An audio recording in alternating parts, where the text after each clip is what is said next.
tankers attacked. An Iran-backed militant group claims it has just hit 2 Saudi oil tankers in the Red Sea. A daring strike, and you can look at your map, right? The Strait of Hormuz is nowhere near the Red Sea. So this is an expansion of this war. Just look at the geography, as explosions are at the same time rocking Iran. And President Trump is waffling, facing a critical decision point. This is what Trump told supporters, actually, just a very short time ago. This skirmish we have going on, I call it a skirmish.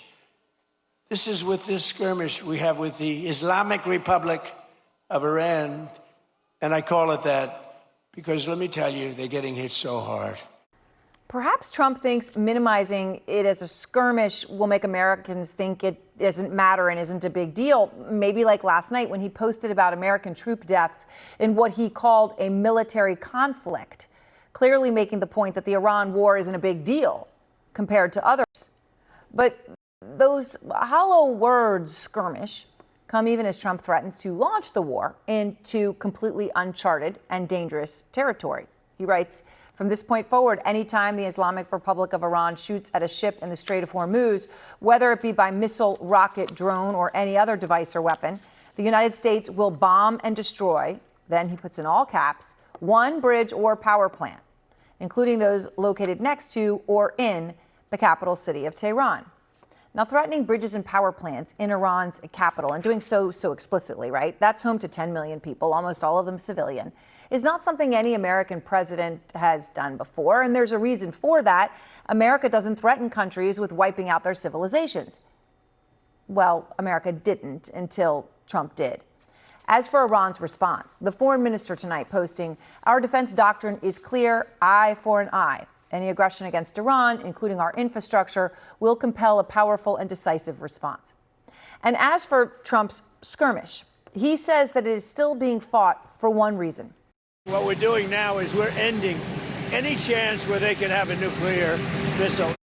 Which still does not add up, because before the war even started, America's intelligence agencies were in agreement that Iran was not building a nuclear weapon. In fact, go back to March of 2025. Trump's director of national intelligence at the time, Tulsi Gabbard, said this. The IC continues to assess that Iran is not building a nuclear weapon, and Supreme Leader Khamenei has not authorized the nuclear weapons program that he suspended in 2003. That was Tulsi Gabbard, right? That was Trump's DNI. And that was before Trump's first bombing series in Iran last summer. Never mind before this Iran war. But after Trump bombed Iran last summer, and before he launched the war, he was detailed, and he repeated again and again, that Iran's nuclear enrichment capabilities had been totally obliterated. Iran's key nuclear enrichment facilities have been completely and totally obliterated. It was obliterated like nobody's ever seen before. And in June, we obliterated Iran's nuclear capacity. America's armed forces obliterated Iran's key nuclear facilities. We obliterated it, just obliterated their nuclear potential. So, I mean, just that last one right there, obliterated, quote, even their nuclear potential. So then how is he now ending any chance where they could have a nuclear missile when he's already done it? So the war was launched despite all of those comments anyway, without any explanation to this day of why apparently all of those things that Trump said so repeatedly were not true. And hundreds of American troops have now been injured in the war. 18 are now confirmed dead. And of the fallen, Trump said this today on his way to the dignified transfer of the 4 American troops killed in Jordan and Iraq this past weekend. All of them said very strongly, we cannot let Iran have a nuclear weapon. They won't have a nuclear weapon. So we're going to honor them. It is unclear how Trump knows what these 4 American troops felt or what they strongly said about Iran getting a nuclear weapon before they died. He didn't say how he knows that. But the 4 troops who died fell while serving their country, following orders and doing their jobs as part of the greatest military on earth. They are Army First Lieutenant Tyler James Feehan, Army Sergeant Angel Rampersad, Army Private Isabella Gonzalez, and Army Staff Sergeant Michael Emmanuel Swinton. Swinton was 30 years old, and he died during what's being called a controlled explosion to destroy an attack drone. His stepfather tells Out Front that he was always a good brother. He was a good son. He was the father of 2 young kids and had just bought a home with his wife before this deployment. What's the thinking on the effectiveness of them?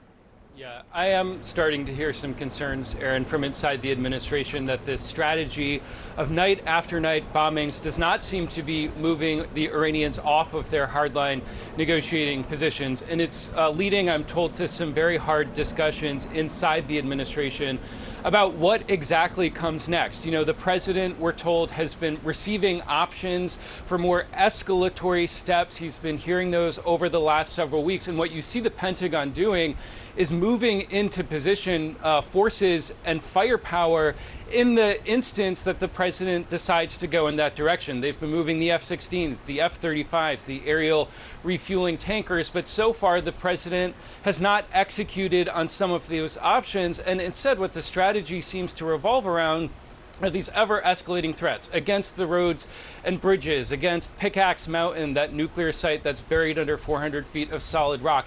Today, the president even posted an article that reported he had instructed CENTCOM to, quote, open the gates of hell, but so far, neither the threats nor these 12 straight nights of bombing have proven effective. I've been talking to diplomats as well from the region. They, too, are pessimistic that either side of this appears are ready to come back to the negotiating table. Yes, they are trying to get to some de-escalation, but the view among the diplomats in the region is that the prospects for negotiations right now are very, very bleak. You know, there is a phrase, I keep hearing it from administration officials, including at the Pentagon. It's called the Dover test. The president was up at Dover today to receive the remains of those fallen soldiers. And I think what the test and what that trip implies is that the president now, as he's weighing this very critical decision, is to try and decide whether whatever he decides is worth the risks and the consequences that may follow. Aaron. All right, Kevin Liptak, thank you very much. And everyone's here with me now. General Ben Hodges, so, you know, in the context of what Kevin's reporting, right? Trump talking about opening opening the gates of hell, even as he calls the war a quote unquote skirmish. Okay. And so what do you think is really happening here? Well, of course, the administration has lost the narrative here. They're trying to create a narrative that would minimize voter concerns. But the fact is, because the administration, the president and the Secretary of Defense specifically, have trouble being truthful and explaining what is going on, and also they cannot articulate why, then you end up with movie language like gates of hell versus clearly articulated strategic instinct. So, Alex, Trump is threatening to blow up the bridges and power plants in Iran, right? To open up the gates of hell. And specifically when it comes to the bridges and the power plants, he then went and mentioned, including those located next to or in the capital city of Tehran, to which Iran's president replied, eye for an eye. Okay, and now we've got 2 tankers hit in the Red Sea, which obviously is far away from the Strait of Hormuz. So how big is the escalation threat? How real is it right now? The escalation threat is absolutely very real. And there's 2 different things I think to discuss on this particular topic. The first is when you talk about it in that context, when the lawyers are going to interpret what you can and cannot strike, if there's valid dual military targets because they're used for both military and civilian purposes, that can be lawful under international law.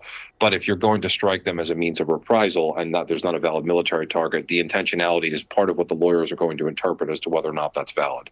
So that's the first part. The second is that the Iranians have made clear that they will strike in return, and it's not clear based on their responses that they're really caring about what's legal and what's not.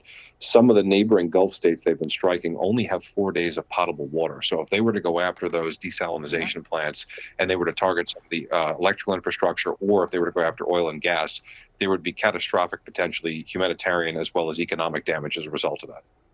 Which is horrifying to even contemplate, just the human cost. And then, Paul, let me throw a wrench into all of this, right? We show on the map Strait of Hormuz, and then you look at the Red Sea.